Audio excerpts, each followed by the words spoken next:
welcome back to Exhibitionistas. Emily here. So glad you could make it today, and I'm so glad to be here. It's really nice to plug back in to these conversations with Joana and yourselves, and this one is no exception. So today we're looking at Mike Kelley. He's an American artist who really broke a lot of molds and had a really fascinating career. There's no lack of opinions in this episode, so do be warned. There's some feelings about Mike Kelley and I think some interesting perspectives to share. So I hope that you enjoy the episode. Thanks so much for listening. Oh, and I wanted to mention, if you haven't noticed already, you might have seen that we have a Patreon account. Check it out in the show notes. Thank you so much. We have folks signing up already, and I can't tell you how much it means to us that you are signing up to Patreon, giving us a few quid. It just means the world to us. So if you want to check that out in the show notes, please do so. Enjoy the episode.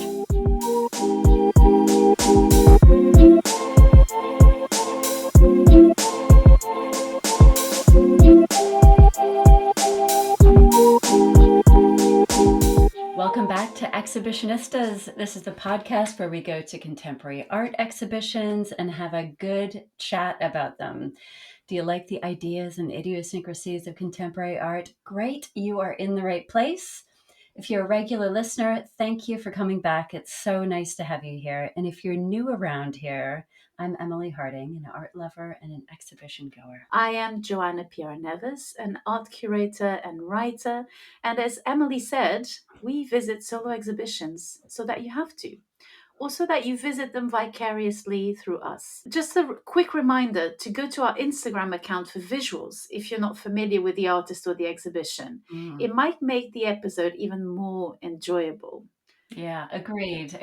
And you put some great stuff up there, Joanna. You are the maestro of the social media account. And I have to say, I love like kind of wandering through the exhibition again on Instagram. It's really nice. What is the artist we're exploring this time, Emily, in this episode? It's a biggie. So this week we're examining Mike Kelley. He's an American artist whose work involved drawing, video, found objects, textile banners, collage, video, photography, and music, kind of sound really. It's kind of an expansion of the word maybe. But we're exploring his work through the lens of his exhibition Ghost in Spirit, that's on view at the Tate Modern until the 9th of March, 2025. So Kelley was born just outside Detroit, a fellow Midwesterner, just like myself, which I like. Yeah. So he was born just outside of Detroit in 1954 to a white, working class Roman Catholic family. His father was a janitor in the public school system, and his mom was a cook for the executive board room at the Ford Motor Company. So Detroit, I mean, those of you, some might know, was Motor City, and, kind of those big, car companies having a job like that, I'm sure that held a little bit of status. I mean, it's still working class, but that would have been a very good job to get, for sure. So there isn't a ton of information about his formative years. I mean, when I was at the Tate Modern and the book shop, I was like, what else do you got? And, kind of what they had was really limited to the exhibition catalog. So this could likely be by design, as he often played into myths about himself. This kind of myth making is not that uncommon among artists. Jack White, Meg White, they were willfully ambiguous. I know, finally. We got back there to a Jack White reference. I know. Please. It's been too long. It's been too long. We promised our listeners that Jack White would make an appearance ever so often, and we've been neglecting him. Hello, Jack. Totally. You're listening, Jack. I'm sure. But so they were willfully ambiguous about their relationship for years. I mean, I remember reading stuff about Bob Dylan kind of manufacturing Oh right? Like yes, yeah, yeah, about his yeah. autobiography and stuff like that. So, and I mean, look, this happens all the time. So that's not that scandalous, really. But I I mean, have found a few things. I mean, from his childhood and teenage years. So, if you listen to interviews, once in a while he will make a reference. So apparently, he described himself as being a bookworm. And when the interviewer asked him, "So, oh, did your parents encourage, your interest in culture and in books?" He had this kind of abrasive answer. Like. No, yeah, that was seen as something not to uh, do. And so, to annoy his dad, who said he was, weird and doing interested in weird stuff, he took up embroidery, for example, or sewing. So there must have been a part of him that really rebelled against the very typical American family of yeah. that period, and he did have that rebellious streak in him, but that through him, that was a nerdy, rebellious streak there since the beginning, apparently. Yeah. And that makes sense. I mean, the 50s in America were a very special time. It's like Yeah. those cookie cutter houses, the suburbs were just exploding. Kind of having this formulaic life, is really held in high esteem. And you're right on the cusp of the counterculture of the 60s that is going to be Yes. exploding and exploding in In Detroit. I Detroit. mean, Yeah. man, huge, huge scene for the counterculture, which, we'll certainly get to. But so you're right. Nevertheless, the history and autobiography emerge in all 40 years of his artwork that he Yes. produced. Yeah. You can see that his identities of being a white male of Irish heritage, middle, well, kind of working class, I guess, more than middle class, raised Roman Catholic, all of these are Wait, but the absolutely new Tory leader just said that you can become working class if you're middle class if you work at McDonald's. So, what? did you not hear I that? didn't hear this. No. I saw this whiz by on Instagram, this God. reel where she's like, "Well, I was born middle class, but I worked at McDonald's at 16, so I became working class." Oh my God. Oh my Fun times! God. Fun times! Oh my God. No clue. No clue, woman. Anyway, that's a whole other rant, isn't And it? this was Like, someone on Instagram replying and saying, "Well, I am working class, but I do buy my stuff at Sephora, so I guess technically I'm middle yeah. class now." Yeah, exactly. Yeah. I did a shop at Waitrose, so I guess I'm coming up She in the said world. Waitrose. Sorry, it's not Sephora. I don't know why my mind went to Uh, Sephora. Yeah, it's probably a lipstick. yeah, exactly. My lipstick, yeah, I have lipstick on today, people, and it's throwing us off. I just It's want to say throwing us that. off. But yeah, so his working class heritage had a huge influence, and so these were through lines through his work that often married ideas of ritual. So his identity was married with ideas of ritual. He had lots of work that revolved around high school because of the ritual, and obviously Roman Catholic, kind of stuff played into that. His, ideas of memory and popular culture, but kind of really subculture and counterculture as well, played in with these identities that he had, of himself. He played in that thin line between culture and reality, which I think is really, really important for Or now as culture well. as reality, I Yeah. guess. Yeah. Yeah, I think that's Mm. right. Yeah, I think that's a much better way to put it because what we see and consume and how we put ourselves in that and then how we reflect that back to the culture is Yes. a huge thing in his work. But And it's these were the times where culture came through television, yeah. where that we don't have now. So everyone was watching the same thing. And you can see how Kelly was very aware of Mm, that opium of the people, which is no longer religion. And he says so himself, it's entertainment.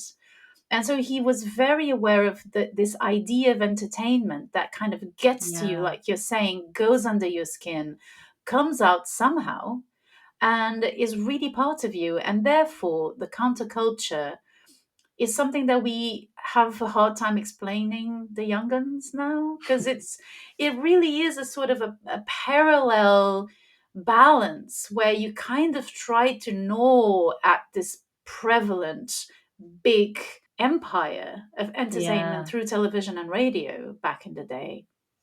Yeah, we don't have those monocultural moments anymore. But yeah, so Detroit is a huge music city. And, Yes, when it he is sort is. of coming of Yeah. age, I mean, it still is, obviously, but it was Yeah. giving birth to monumental acts at the time. I mean, the Stooges, raw, unadulterated, Oh, proto one of punk. my Yeah, I know. favorites. Oh, I love them. Right. Yes, yes, Yeah, yeah, yes. Iggy MC5. Pop.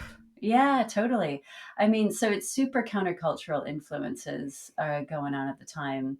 I get the sense that Kelly was cool enough and in touch enough to, feel it and experience it. So here's Kelly. He's a long-haired teen. He's marinated in religion and also this counterculture. So what does he do? He starts a noise band, aptly called "Destroy All Monsters," which I love that. That's such like a teenage, like kind of thing.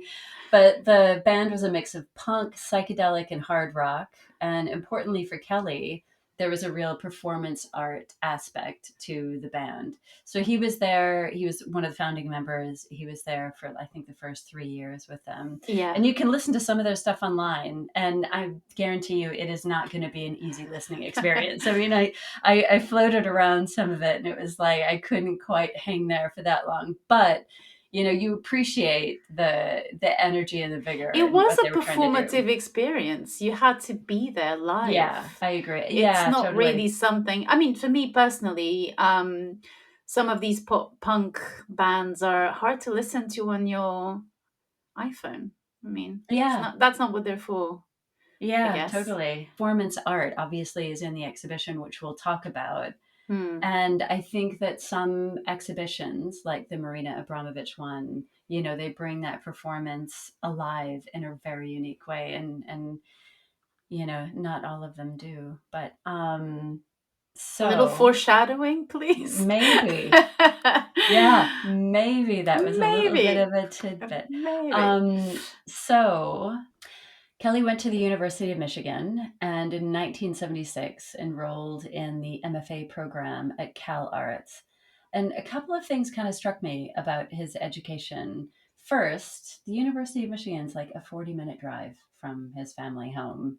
And Hmm. he just seems like such a rebellious character. Hmm. And granted, he's not moving far from Detroit, which is certainly a cultural center that had a lot to offer him. So in that sense, Yeah. you could say that he's not moving far from Detroit, and that was really, kind of his gravitational pull. But also, I kind of have this image of people at that time of really just chucking themselves out into the world. And, if Hmm. you're from the Midwest, you go to the coasts, right? It's like Oh, that's, I see. Yeah, that's you interesting know, that you say that because I have no idea how the culture was.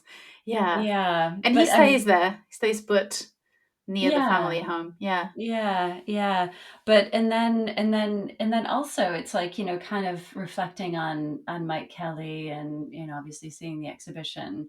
The fact that he entered an MFA program, I think it feels like a really establishment move, from someone who Yes. is in a noise band, I Yeah. mean, and that I find that really interesting. I mean, you can't imagine Iggy Pop going to Juilliard. I think you're hitting the nail on the head there because that, I think, for me, is a real contradiction in this artist, whereby he's very rebellious and at the same time, he's very, very cultured and he's interested in the culture and the highbrow culture. He puts himself Mhm. out there and he becomes part of sort of the establishment of contemporary art, in the 80s and 90s and so forth. So yeah, yeah, that's really him, I think. And yeah, and I mean, it's not even that it's, a bad choice by any No, of course stretch. It not. just struck me as kind of counterintuitive from what I know about him. And obviously, there's a Hmm. lot for me to learn. But I mean, and they're good ones. I mean, so the Cal art scene in the 70s, you got the body art and feminist practice, in part thanks to Judy Chicago, rather. God love her. If you haven't listened to that episode, go back and check it out. She had an incredible exhibition at the Serpentine in London not so long ago that we made an episode about. So both, this body art and this feminist practice were offering a counterbalance to sort of formal painting and sculpture at the time. So you can see his attraction to that from that standpoint. So I want to play a little music Oh, cool. Great. because I think that this is how I encountered Kelly, but I think a lot of our listeners too who are from our generation. Mm. So this is Dirty by Sonic Youth.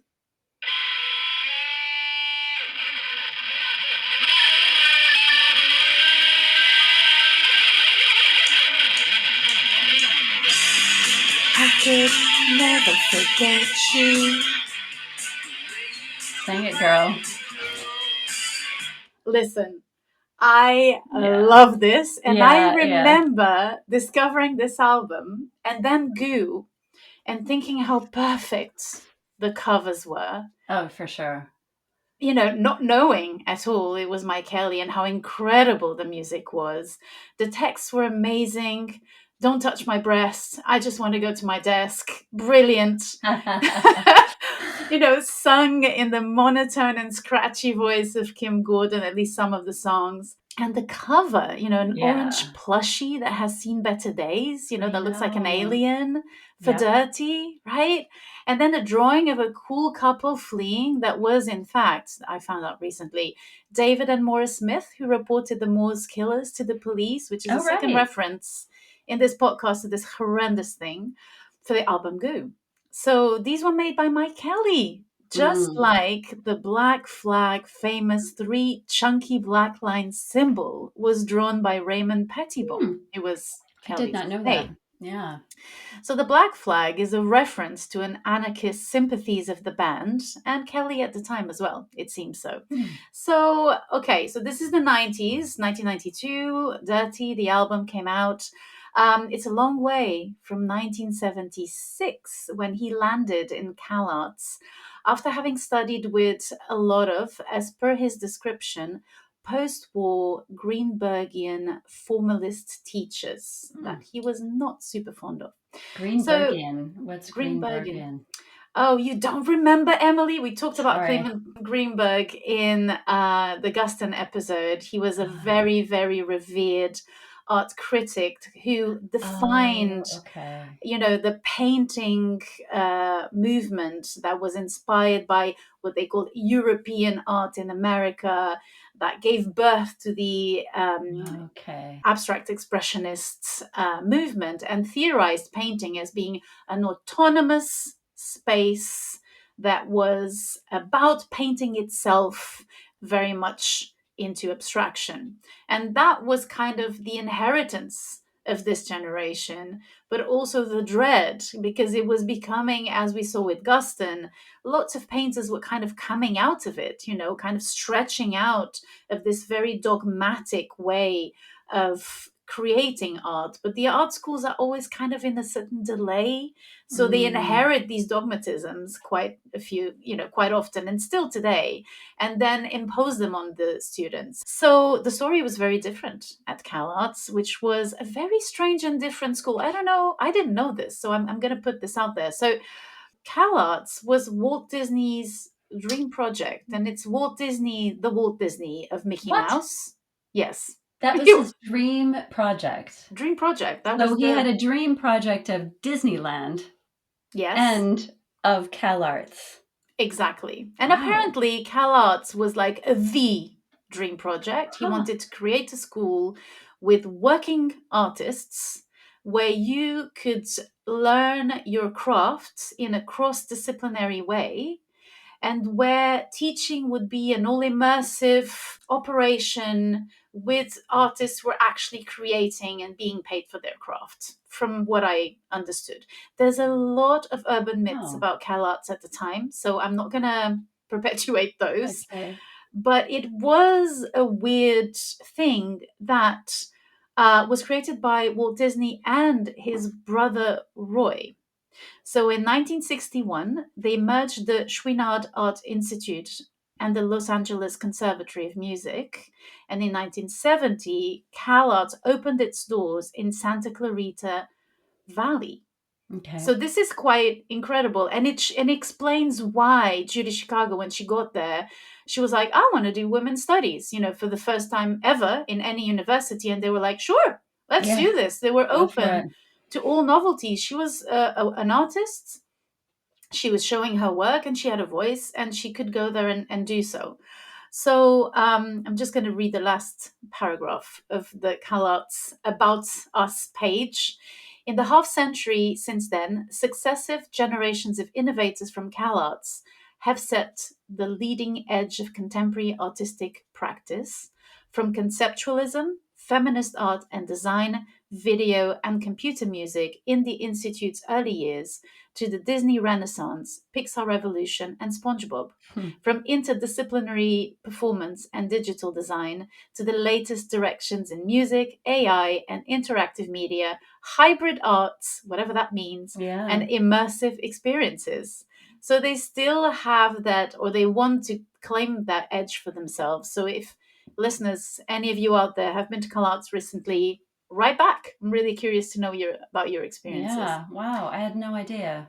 It's crazy, right? So in 1976, the feminist studies were ripe, as well as a sort of Viennese type of performance with an embodied, violent, bloody actions that the public perhaps not only witnessed but endured, as it were. And meanwhile, the women's building was thriving and became a space to experiment away from the male-oriented performance of the time. Vito Acconci was a teacher there. So, he very much brought the performance aspect to it.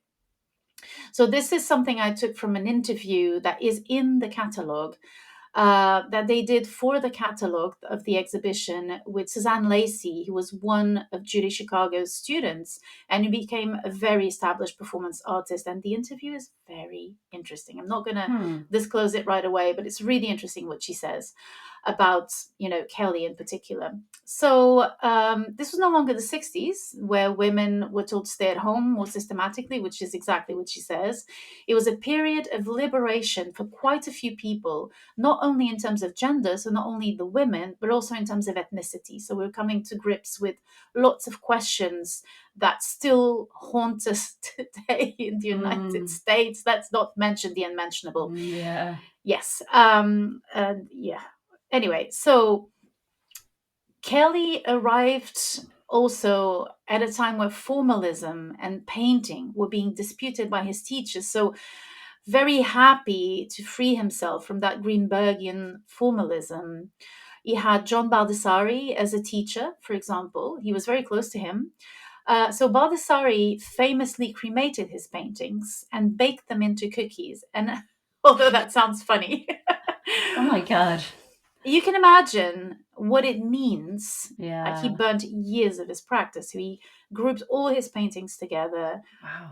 uh, burnt them all, made cookies out of them, put them in a jar, and show them. This was in 1970. And in 1971, he also wrote, "I will not make more boring art." And I Wow. think he made his students write that on the wall as a sort of a workshopping kind of thing going Sure. on. So he proceeded to make text and photography based work and to be incredibly successful at that.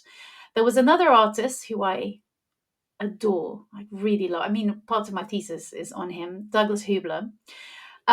He was at the time working on his shift towards more conceptual art, and he famously said, quote, "The world is full of objects, more or less interesting. I do not wish to add any more. I prefer simply to state the existence of things in terms of time and place." Hmm. Unquote. So this was very important at the time. So he used photography, drawing, and text to extend the image through human imagination, such as a work from 1970, which is a single straight vertical line on the center of the paper. So this was sometimes in catalogs, sometimes in exhibitions. So central vertical straight line in the center of the paper with a sentence below saying, quote, "The line above is rotating on its axis at the speed of one revolution a day." Hmm. unquote. So this was the context as well where Lucy Lepard had published her seminal book. Like this was a really, really important book at the time, called The Dematerialization of the Art Object from 1966 to 1972, thus commencing a Hmm. irritating trend of weird exhibition timelines, which is really irritating to me, but never mind. This was the timeline she was writing about. And it had a huge impact on the conception of art as an immaterial thing. So Hmm.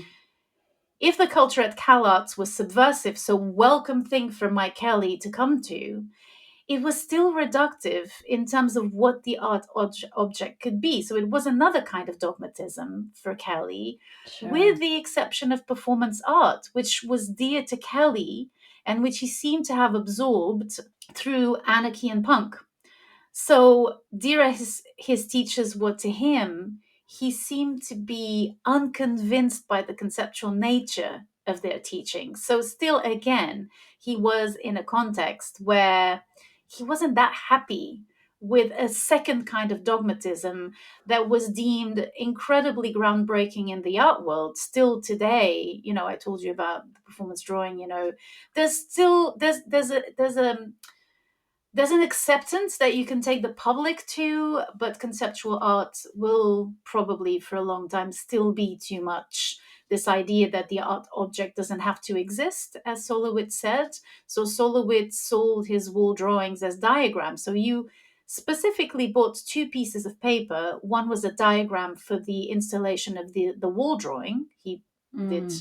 many, many wall drawings that you could make yourself. So the owner of the drawing could make the drawing themselves. Right. So it was, and then so you had the diagram and you had the certificate with the Hmm. title, with the date, the materials that needed to be used. So when you spent a lot of money, let's say, on a piece of work, all you had was a binder with two sheets Yeah. of paper. So Wow. that's difficult to accept. But it was, I must say, not to demonize conceptual art, one of the movements that had the most impact on me, because I came to art through literature. Literature was my first love, and poetry, experimental poetry. And then seeing that and being in a country where you didn't have access to a lot of art that you read about, conceptual art can travel really well. You can make it yourself. You can make Yeah. a solo wit in your own room. And by the way, in Portugal, we have a solo wit in a restaurant that I'm not going to name, and they don't have the certificate for it. And it's a conundrum. Is it a solo Ah. wit? So each time we have dinner there, Wow. there's these Wow. conversations, and there's a colleague of mine who says it is not a solo wit. It doesn't have a Huh. certificate. So it is not. It is not one. I mean, yeah, it just Yoko Ono keeps popping into my mind, and Yes, she this started all this. One space of the that people.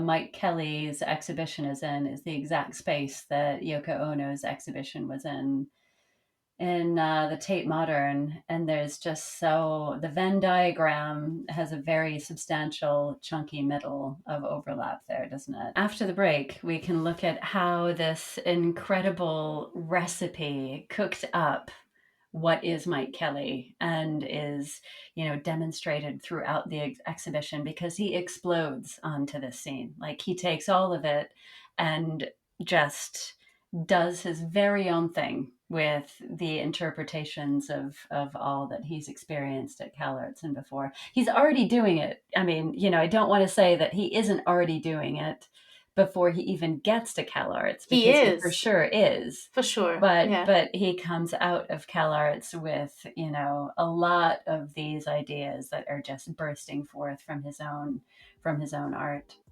So more on that after the break.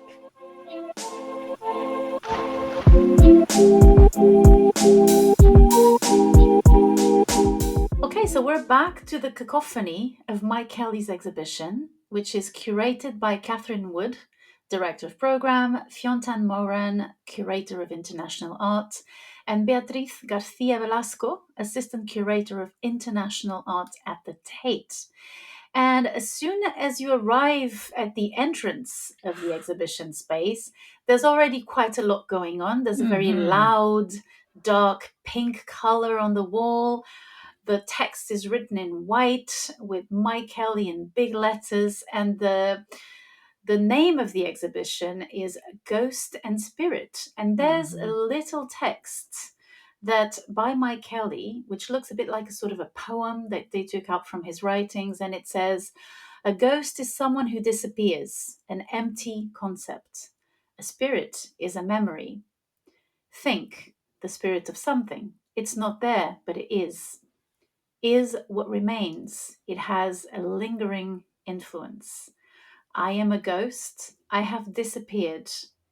I've disappeared but survive in others. Others are reflections, there for the purpose of proving my existence." What do you make of this, Emily, knowing that Kelly died by suicide at the age of 57? In terms of who he was as an artist, it reminds me, actually, if I can read something I just was reminded of in the catalog, I think it kind of speaks to this point. So, this is a quote from the exhibition catalog. This is a quote from Mike Kelley. "I didn't feel connected in any way to my family, to my country, or to reality for that matter. The world seemed to me a media facade, and all history a fiction, a pack of lies. I was experiencing, I think, what has come to be known as the postmodern condition, a form of alienation quite different from post war existentialism because it lacks any historical sense and there's no notion of a truth that has been lost." I mean, Wow. yeah, right? It's like he feels himself not a part of history, not a part of culture, just very ghost like. I mean, it really hammers home to me, what you've just read and why this exhibition is so aptly named. You can see that it was a preoccupation of the artist, this idea of haunting culture, being haunted by culture, but also the artist as someone who has the duty to be a haunting presence within that culture Yeah, and through that culture, as if everything anyway is going to die, everything you value now is going to die. And one of my questions as I was going to see the exhibition was, how did this all how is this all perceived now, this culture, this, I was thinking of Sonic Youth, I was thinking of the Stooges. How is this all perceived now, especially by the younger generation? And as I got in, I thought, this is an exhibition for my 18-year-old son Bartholomew, for sure. And of course, he's studying game art at UAL, and this very good course. I'm really in awe of them because they did take them to the Tate and they did take them to see the Mike Kelley exhibition. And it's great. interesting because apparently they all reacted really negatively. It didn't. He connected a lot. He loved, the. I can maybe talk about it later, what he loved and what he didn't connect to, but it was interesting to listen to him and to see that one of the things that he really, really loved was the dark humor, Yeah. which Well, there's a is, lot of it.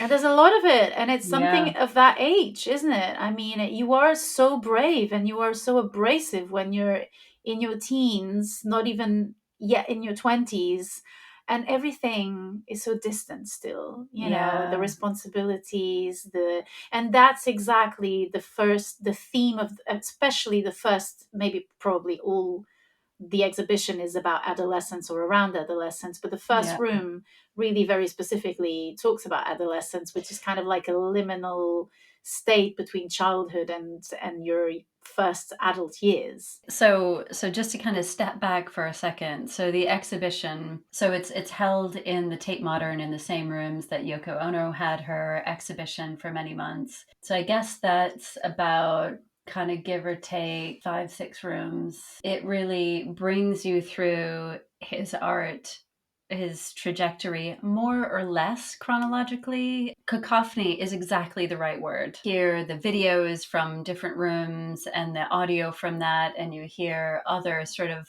overlaid audio. Some of his music is available in different bits, and the second to last room is just an insane uh, feast for the senses. So I'm going to say feast for the senses, just for lack of a better term. The first Yeah. work that you see as you enter the exhibition is, I think, is one of my favorites. It's called Personality Crisis, and it's from 1982. And it's, as someone describes in the catalogue aptly, it is that moment in your life when you're a teen. Well, for us, I think it's the passport when you have to, or your identity card, and you have to find your signature. And I remember being told and telling my children afterwards, you have to stick to this signature all throughout, because this is Yeah. your identity. And that's what allows the borders and people who work at the border to identify you. And the panic where you go like, okay, I have to choose something, and you have three drawings that are signatures. So you see Mike Kelley, you see his name written in very different ways. One of them is completely undone. And I love that work because, as someone very aptly says in the catalog, I'm finally getting to it. They're huge. Usually, when you try to perform, let's say, a signature, it's something very small, and it's something that will be your mark. And here it's planned out, it's augmented, it's quite Hmm. big, and it's next to another work which is often quoted when it comes to Mike Kelley, which is Mike Kelley as the poltergeist. So him exploring the idea of the poltergeist.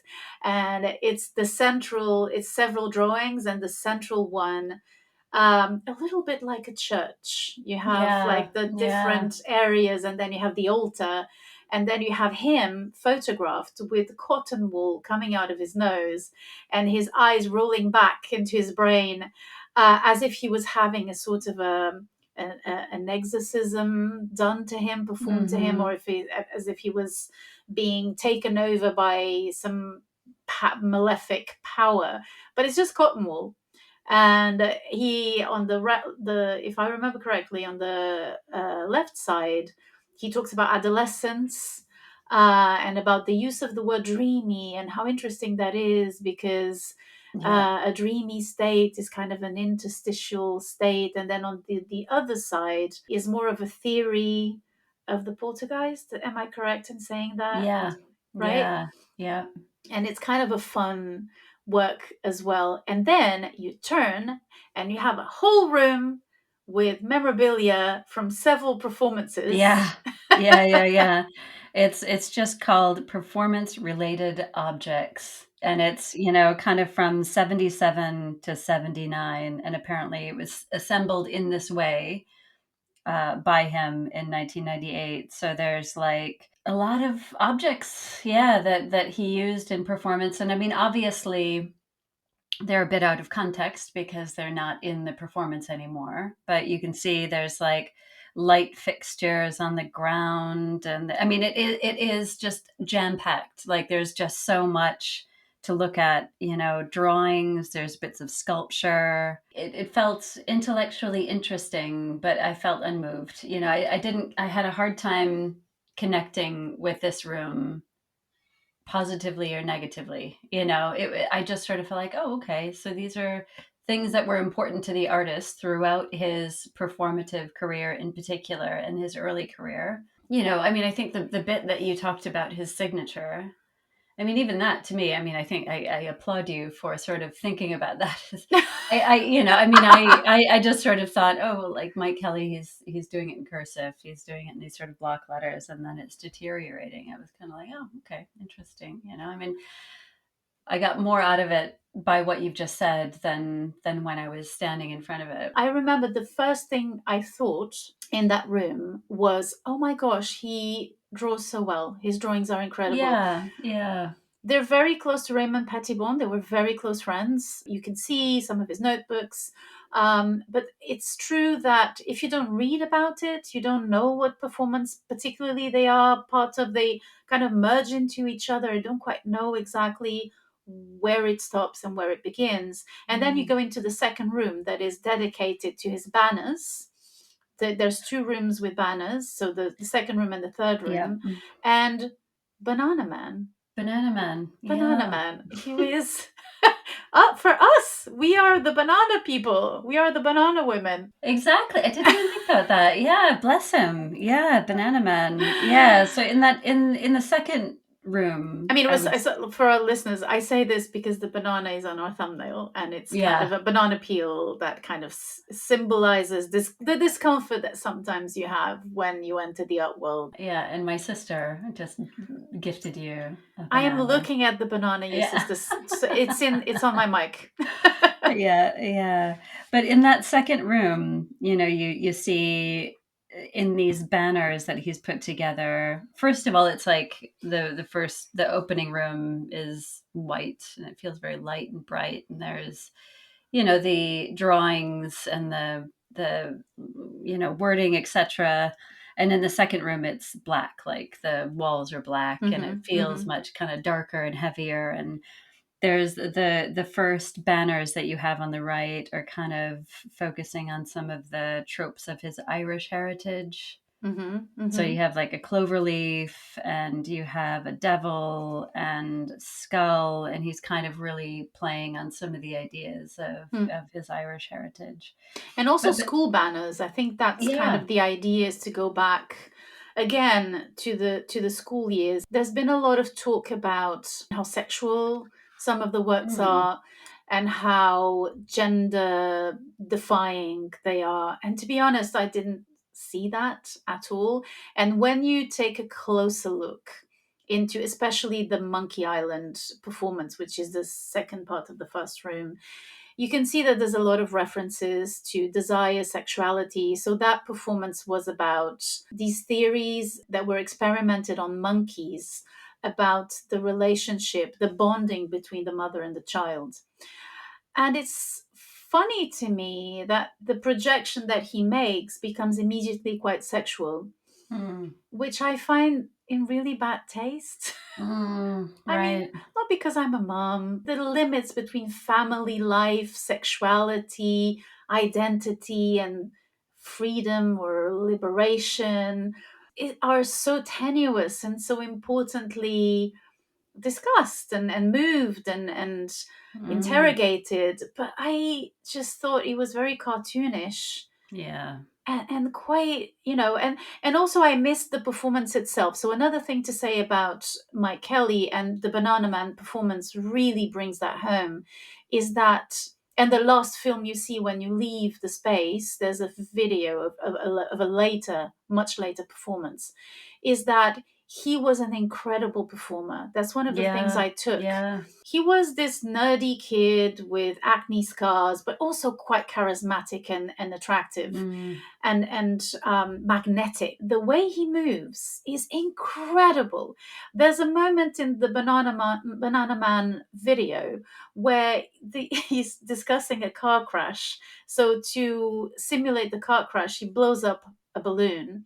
Two bits of the balloon go to one side and then to the other, and he's discussing who to save first in the car crash. So like pretty dark stuff, but the mm, way he moves and the way he moves his hands is like when kids reenact things for you and they don't quite have this um kind of rigid way of moving your hands like grown-ups have. They kind of bend their hands a little bit, which yeah. again gives this impression of maybe being, defying his gender and defying the way a man should behave and move as a performance artist. He seemed to have had a very big charismatic presence and personality that I found lacking in the exhibition, except in that room, Banana Mm, Man, where you have the banners, where you have really funny drawings, a bit Petitbonesque, and then you have like this fascination he had with faces. Like as soon as you put two holes and a curved yeah. line, you have a face. And that influenced so many artists and still does. He's an artist. Those are very, very funny and interesting works with a lot Yeah. of darkness in the background. But I found that room to be the most enjoyable. There's a quote from that room that I think speaks a little bit to what you're talking about in terms of, kind of how he moves. But he says, an adolescent is a dysfunctional adult, and art is a dysfunctional reality, as far as I'm concerned. So, I mean, an adolescent is a dysfunctional adult, and you can see that playing out, right, in so much of what he does, but certainly, I guess, in the movements that you're talking about, kind of the way he's holding his hands and all that kind of stuff.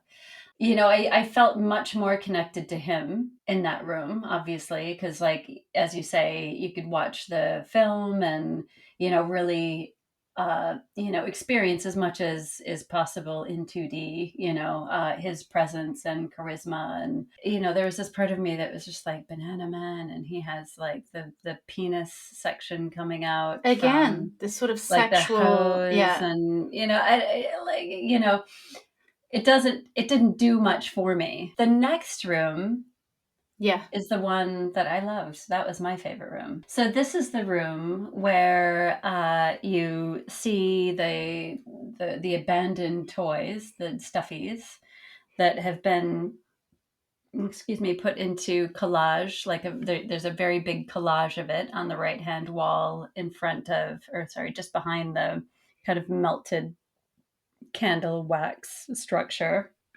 rather. And then there's, off to the left, there are more stuffed toy sculptures. Some of them are toys hidden under blankets on the floor. Hmm. And, there's one there's like sort of they make a giant snake kind of feature that goes from the wall to the floor. And then there's also the felt banners, which are sort of like very much from Christendom. I mean, you can Yeah. imagine, like, the felt banners that they have in churches. Processions and Yeah, yeah. exactly. But they're kind of, they have his own spin on them with, kind of a different take There's one that yeah. says "fuck you" with Yeah. the "you" as an asterisk, and then underneath there's a sentence saying, "Now give me a treat, please," Yeah, exactly, exactly. And there's which one with like a, signifies how he stands in relation to adolescence, education, parental education, and the church, I think. yeah, exactly. There's one that says pants shitter and proud PS jerk off. Yeah. Oh gosh. And I also wear glasses, I think is what it also said. So that's sort of a black and white one. But yeah, there's the piece that has all of the stuffed toys in a big collage. The wool piece, The yeah, wall which is like piece, a rug yeah. crocheted kind of rectangle or square. Mm. Yeah. Yeah, I think it's, yeah, yeah, square rectangle, not sure. But it's called More Love Hours Than Can Ever Be Repaid, and the Wages of Sin. So And it's from 1987. yeah, exactly. Yeah. So this is a bit of how he talks about this piece. So he says, in this piece, composed of a large number of handmade stuffed animals and fibercraft items, the toy is seen in the context of a system of exchange. Each gift given to the child carries with it the unspoken expectation of repayment. He goes on, but it's essentially, this guilt payment from the parents, which is interesting. I mean, I I find it so it, sad. I know, it Of very all the sad. things you can say about gifts, especially gifts within, this parent child relationship, that's what you choose to say, like, oh, this is a guilt trip for the kids to Yeah, then have the burden of the gift, carry it, and then have to behave accordingly. And also, this is a seminal work. So, this is the yeah, moment where it pivots for him yeah, and where people love him. They love the plushies. So, the plushies come from thrift shops. So, these are discarded plushies. And they also make up one of the last works of this room, which is called Youth. It has in it one of the plushies that became the cover of Dirty, Sonic Youth's 1992 album. And it's a lot mhm. of plushies. It's like portraits, like Yeah, taking the plushie seriously. So like a making portraits driver's license like a shop. driver's license shop. And Yeah, then you have Mike Kelley's face amongst them. yeah, And I think that's my favorite work. I love that one. Love it. Yeah, Love love it to it. pieces. As ever is the case, I didn't know really much about Mike Kelley before I came into this exhibition. And usually, what I try to do is not learn much before I go. I just want to have Yes. the experience, see what I think. And when I went into that room, before I read anything, I was like, oh, wow. So these are the tools of how I viewed the stuffies, is like the tools of childhood. Because all the stuffies are knackered, you know, eyes They are. missing, threadbare. They look like they have been through the mill of childhood, and then some. And how my initial instinctual read on that was they have done their job. Yeah, They exactly. have They've gone they through have the motions. they've borne the brunt of a child's anger or fear or a need for comfort or obsessive love or or neglect, maybe. I mean, like, they have done their due duty as stuffies for a child, and what they can do. And then when I read in the catalog, they described the stuffies as, and this is a quote from the catalog: Mike Kelley's bears and snakes and dogs are menacing and seething with resentment. And that just couldn't be, that is just not how I experienced them. Maybe that was the intention. This is very interesting because I think one of the issues for me with Mike Kelley is the discourse. First, Mike Kelley's discourse, and then the discourse in general around the work is so divorced from the experience of the work for me that it's becomes mind-boggling. So Mike Kelley is one of these adored artists. So when I said that we were doing the episode on Mike Kelley, everyone gasped. Everyone I spoke to was like, oh, pause. Right. And I Pause didn't for know. reverence. Pause, Yeah. pause for reverence, exactly. I didn't know much about Mike Kelley, and there's three artists that are usually brought up by other male, interesting feminists, good people that I respect when talking about art, which are Philip Guston, Bruce Nauman, and Mike Kelley. Those are kind of the Hmm. three that I noticed, that men who are interesting, open, ready for gender questioning, etc. They're the quoted artists, and I get why. But for me, going through Banana Man, which I found at a certain point the ability to run with a very sad joke daunting, and then getting to the plushy room and everything that is said about it, kind of made me think of my teenage years.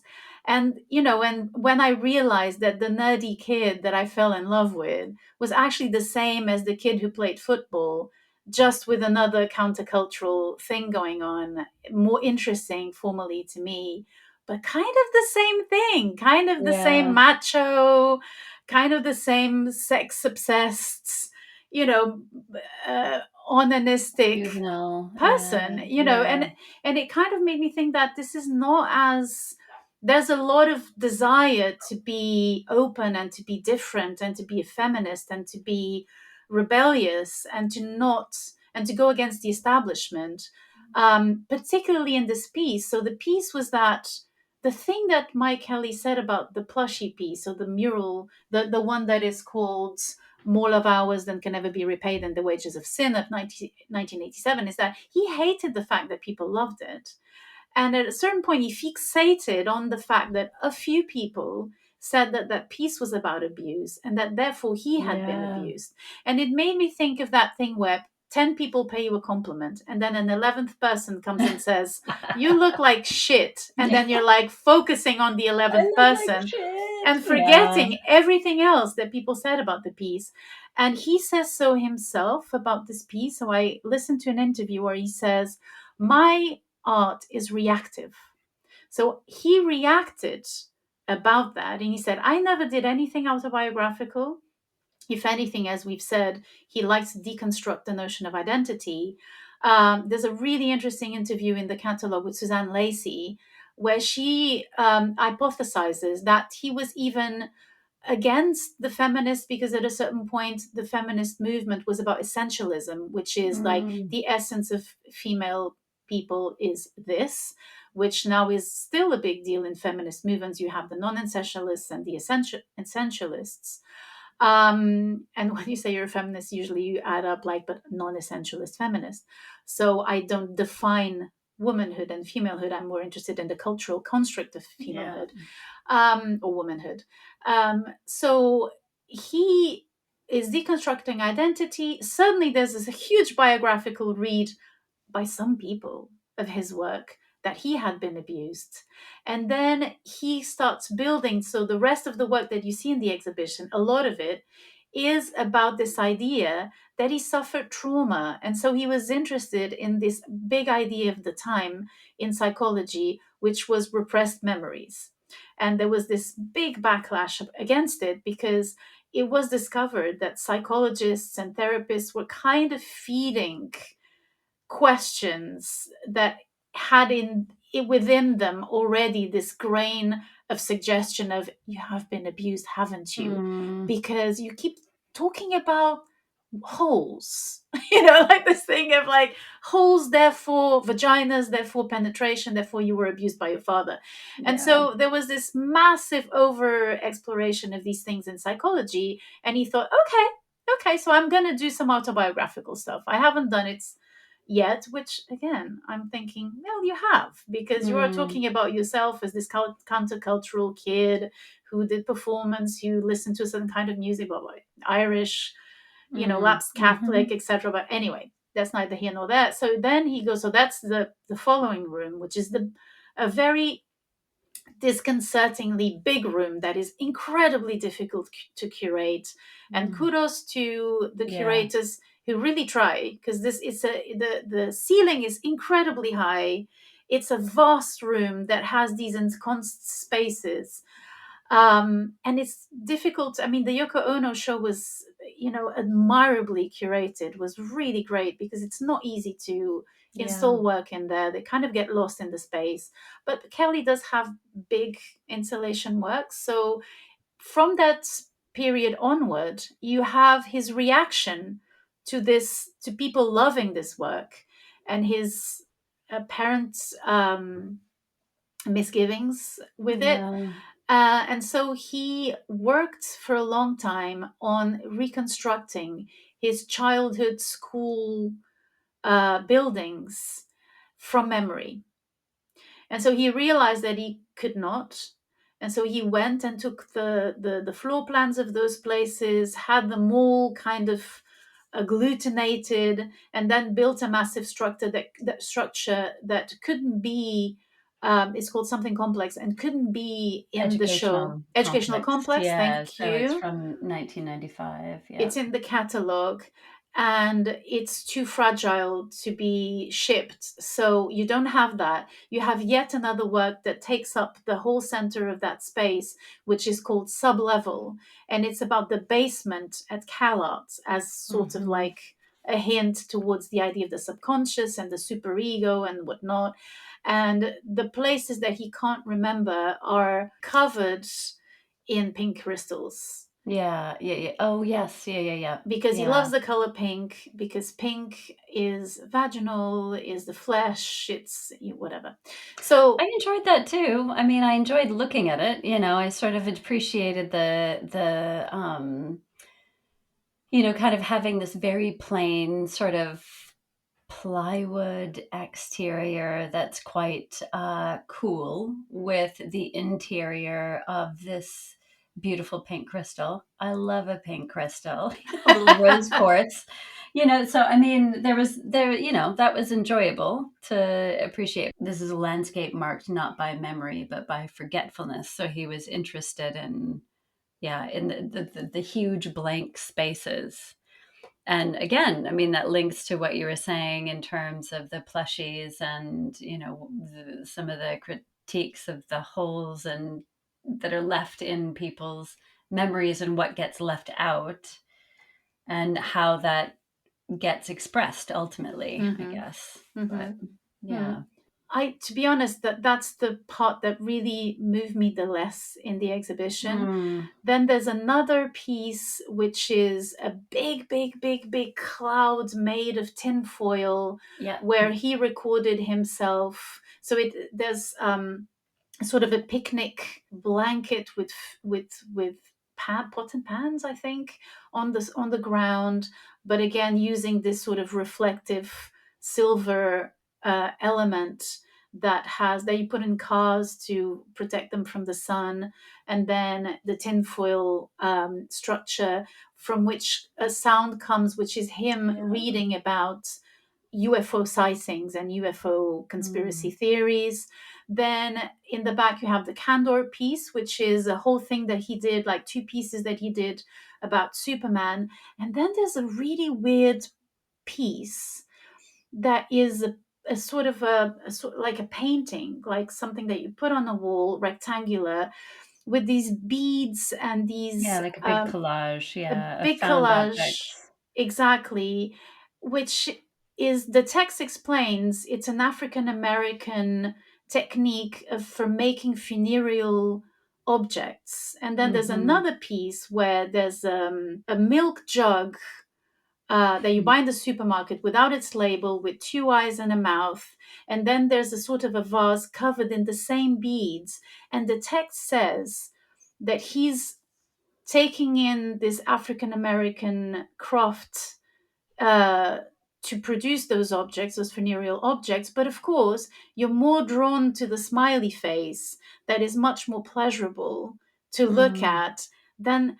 And of course, this is the time, beginning of the 20th century, where it's appreciation and not appropriation. But again, I found this in really bad taste. mm, I'm like, okay, dark humor for sure, but at the moment, and especially dragging that sort of craft that is completely out of context and saying, oh, you look at that and you're more interested in that, it's presuming a lot from the spectator. yeah, And yeah, it's presuming, and I think it's the problem with Mike Kelley, is that he's incredible for someone who is wants to be so free and liberated. He presumes a lot of behaviors from which he draws the form and the materials of the piece, and then he imposes a certain behavior on the spectator, or he presumes that the spectator is going to have a certain culture and a certain behavior, which I found yeah. really presumptuous, I guess. Just to say that we have the photographs as well. So there's the photo show.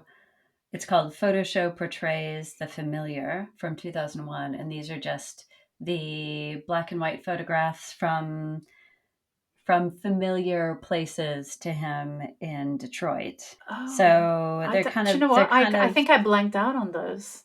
that was actually, I Tell me mean, more. as someone who enjoys photography, I enjoyed them. I mean, he has an eye, but uh, so it says in the text for the work, he also plays with the meaning of familiar in an artwork title, which is sometimes used to describe a type of uncanny ghost or spirit.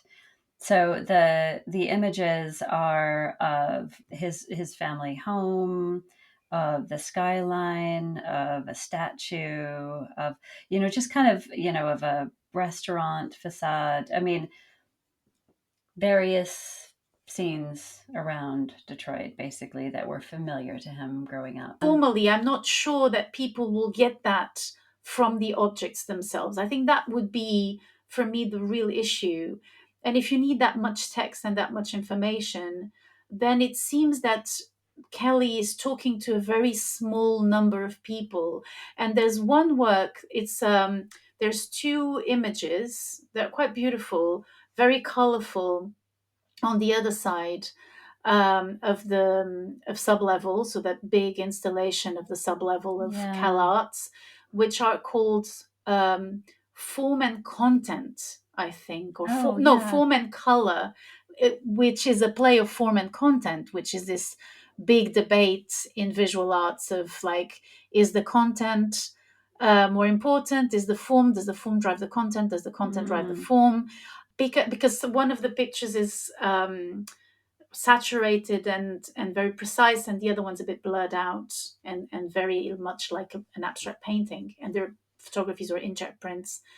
And there's another example of that, but I won't dwell on it too much. Right next to it, which is a sort of a painting drawing, and this and this it's this. So Kelley was so abrasively cultured. Like he Mm. talked a lot about postmodernism, post-structuralism, all the art that was going on in every period of his time. He was very mournful about Jeff Koons and the like. He really hated it. He hated being associated with what he called Brit pop, and he describes Brit pop in a very abrasive interview that's on YouTube called 105 Minutes with Mike Kelley, or 105 Questions with Mike Kelley, where he describes Britpop as basically artists wanted to fuck Kate Moss, Oh God. which brushes over the fact that there's not only male straight people in the Britpop movement, but also Yeah. ladies who are straight who maybe do not fancy women. So there's a Oh lot of God. abrasiveness that Yeah. comes from being so aware of all these movements that do not trickle down to your general audiences. And it's interesting. I mean, kind of what you were saying earlier about him really being the artist's artist, kind of Hmm. speaking to some of these big debates within, contemporary art. I mean, yeah, that makes a lot of sense for why maybe I, as not someone who is steeped in that, didn't feel connected to a lot of what was going on. But I also think there's just that dichotomy, and this goes back to his formal education, though he's a punk rocker, of, all of this really basic, pop culture stuff. I think from his perspective, I don't know, I couldn't possibly speak from, but it's like, on the one hand, he's saying, I want to work through the medium that everybody can connect to, because it is pop culture is what is, so close to every single person. But yet he's like, how is he doing that, working through that medium and still kind of connecting it to these very high art ideas? And I mean, for me, I'm lost in the middle somewhere. Hmm. Hmm. Yeah, But I I see mean, why. I, Yeah. I, I see like a lot of people, as you've said, really adore his work, and that's great. But yeah, I feel definitely lost in the middle there. I see the low kind of art, quote unquote, that he's drawing from, and you are certainly illuminating some of these, higher ideas in, art theory. Mm. But yeah, I don't see how I don't have an entry point really on Mm. either of those spectrums. There's a good example of that, which is, I think, maybe a stronger piece for audiences, which is, so at the end of that big room, there's the candle piece where he Yeah, imagines the Superman's planet, hometown. Yeah. Superman's hometown, exactly, in these very colorful bell jars that contain the sissy and the video projections and hologramic images as well. And then next to it, there's a 1998 video, if I'm not mistaken. I think it's 98, where it's a video of Superman. So he hired a very muscly man dressed as Superman Yeah. who reads excerpts of The Bell Jar by Sylvia Plath. And I think that's more that, and it's annoying because again, it's one of those kind of very clever and very direct performances that he was capable of, and it's like a side note to the big Yeah. candor extravaganza. That's where he lost my son, I think.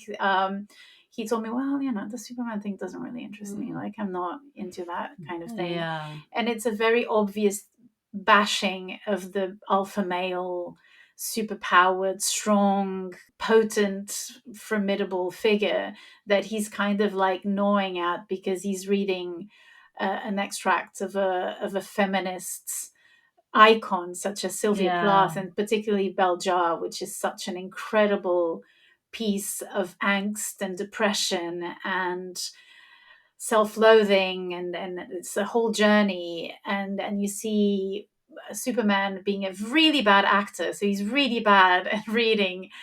And I think that would have been more empowering for the spectator if it had had a more, I guess the curators were very respectful of what was considered masterpieces. And also, we mustn't forget that this is a traveling exhibition that went to the Bourse du Commerce in Paris, which is the Pinault collection. And Pinault was one of the first people to buy his big installations. So maybe there Mm, was an obligation there to show the big installations.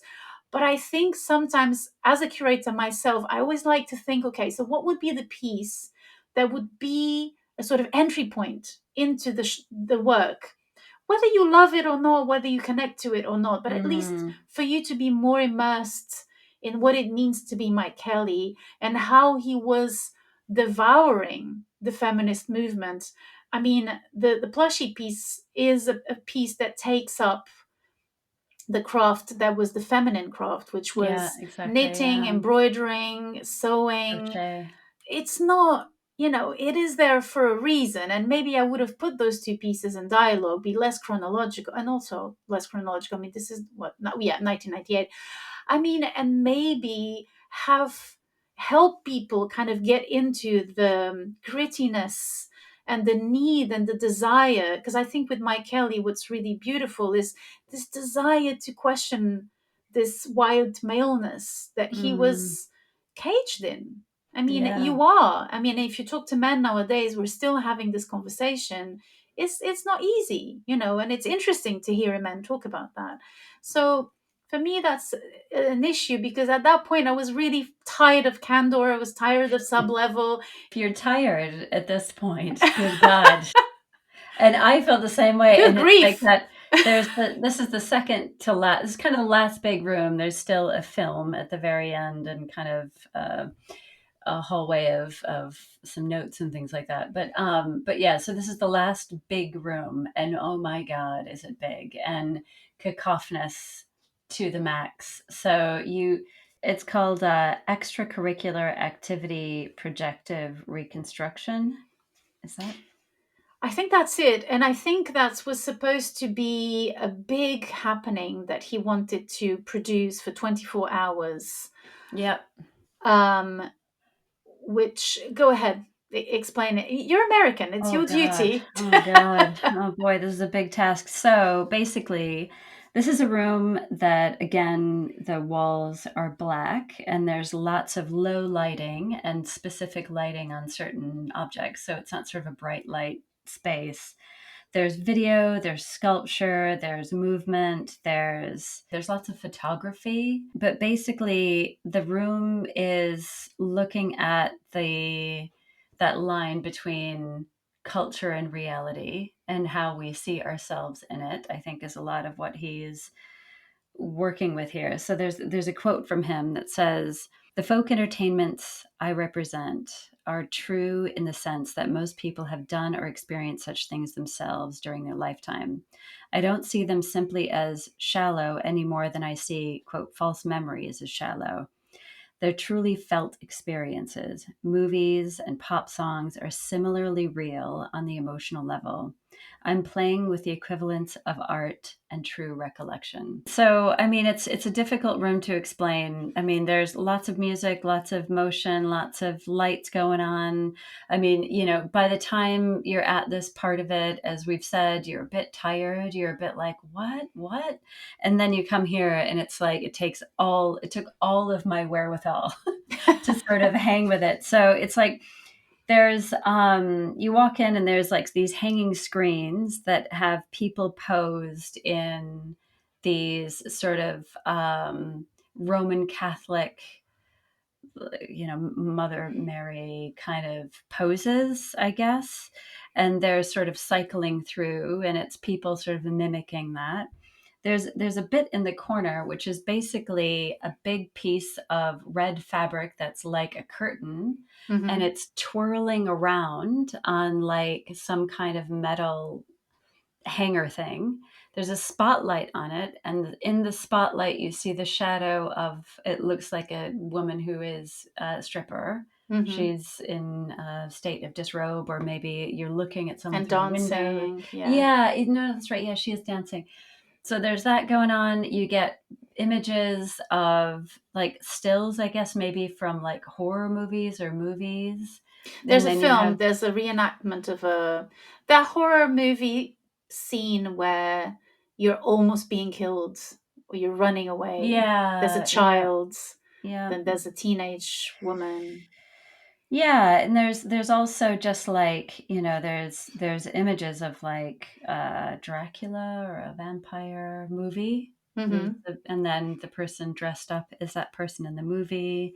There's reenactments of, God, I think it was from Carrie, maybe? I don't know.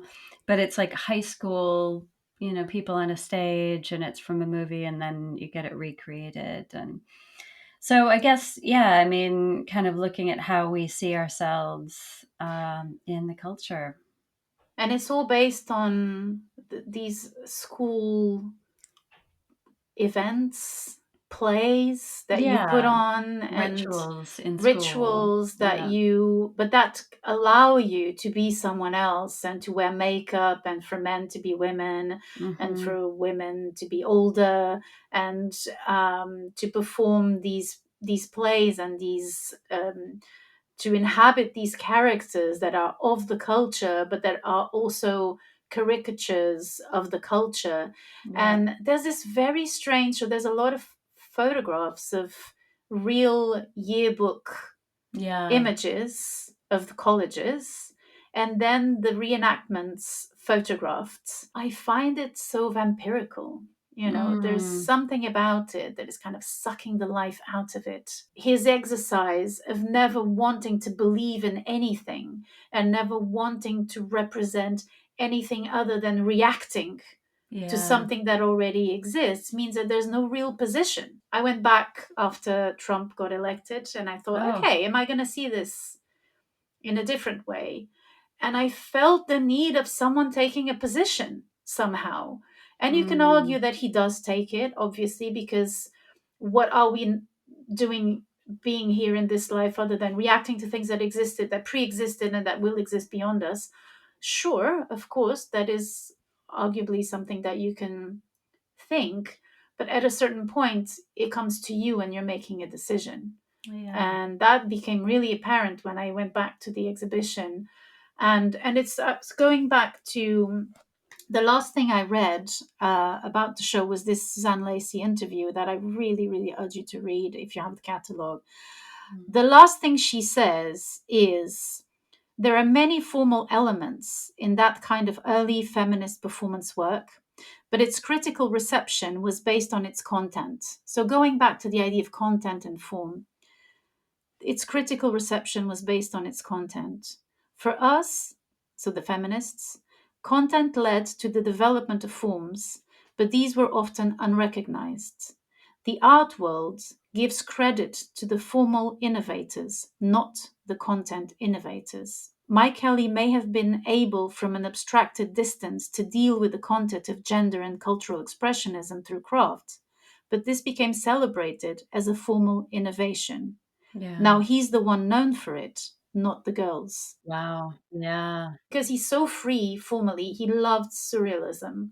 He wanted to be free. And, there's a Duchamp quote that I'm going to butcher right now, where he said that whenever he felt that he was getting close to establishing any form of taste, he would move away from that form and go to something else.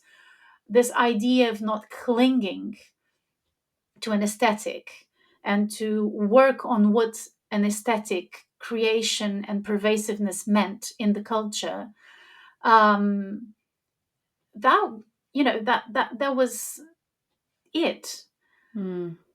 But now I need more. I need something Yeah. else. Yeah. I'm not content with it. And I don't think it's Mike Kelly's fault. I think the art would, I mean, he was a countercultural kid who was represented by Gagosian, which at the time was the biggest gallery, one of the first galleries to have galleries all across the world. Now it's kind of Right. normal, but he was the first one to have galleries everywhere. I remember looking in art fairs and seeing, oh, he's in New York, he's in Sao Paulo, he's in Hong Kong, Yeah. how weird. So this powerful gallery that suddenly was showcasing a person who was very reluctantly someone who saw himself belong to the art world. And I think going back to that triad of Guston, Mike Kelley, and Bruce Nauman, those are artists who were very reluctant with the idea of the art world, its mechanisms, its dogmatisms, and its money, and the people who held Yeah. the power through money in it. And but Hmm. he ended up in the most powerful gallery. So the discourse around Mike Kelley for me is full of hurdles and full of Yeah. loopholes and blind spots. Yeah, I agree. I mean, I it does feel like yeah, maybe if I saw it in a different era, maybe the era that it came out in, maybe I would feel differently about it. But I think, it just I enjoyed the ideas, and the execution of them did not speak to me in the way that I would have hoped, but it still did. Look, we were having a fascinating, in my humble opinion, conversation about it, which is a brilliant thing in and of itself. The experience of it is the rub at the end, and that's what's ours to take away, and that's what we're talking about here is our experience of this exhibition. And something that you clipped on Instagram on the Exhibitionista's feed recently was a snippet from a conversation with the Talk Art guys. It And was the Jesse Darling interview. yeah, and it was saying exactly that. It's like you see a movie, you listen to a song, your experience of it is valid, whether it's good, bad, ugly, indifferent. And that same authority and that same breadth of experience and ownership needs to be taken in the art world as well.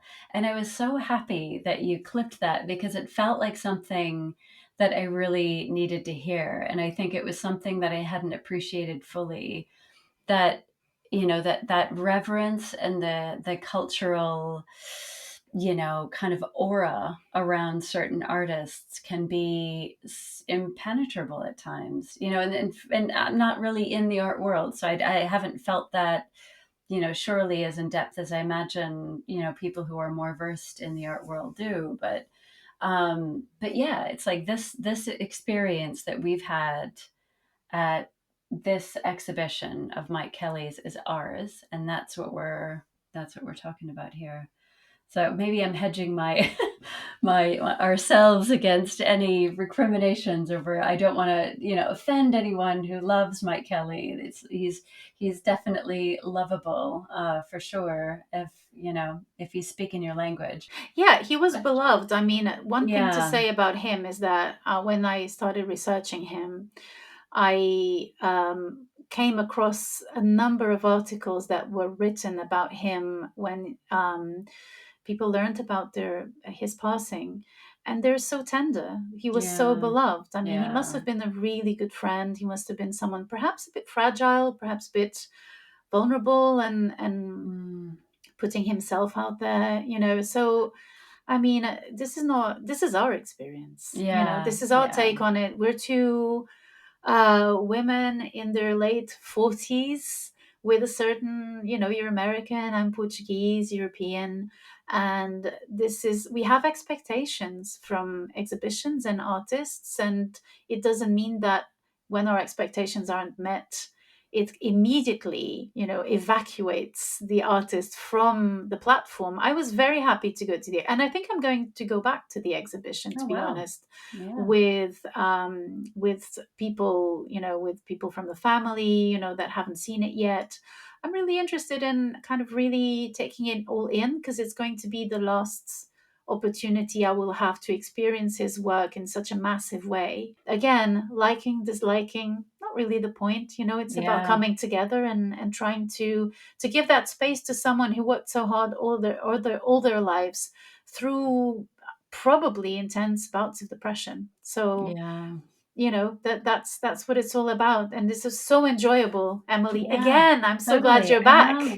Oh, it's really nice to be back. And yeah, thank you so much. And thank you to Liberté for such a brilliant episode. And yeah, kind of adding more color to the podcast. That was great. I loved her reminiscence of the Picasso exhibition that really sort of got her, so interested in exhibitions and the uniqueness of them. So yeah, so that was great.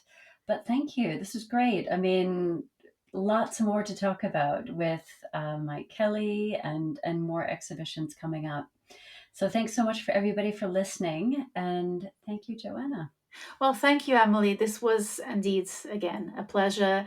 The next episode is an interview with the great, the one and only Stephen Elcock. And if you don't Mm, have his last book, Elements, you must purchase it right away or borrow it, or, however you get your books or however you get your hands on books, just do it. It's such an enjoyable experience to leaf through all those images. We'll be back again after Stephen Alcock with more exhibitions for you. So thank you all yeah. and have a great couple of weeks until we are in your presence again.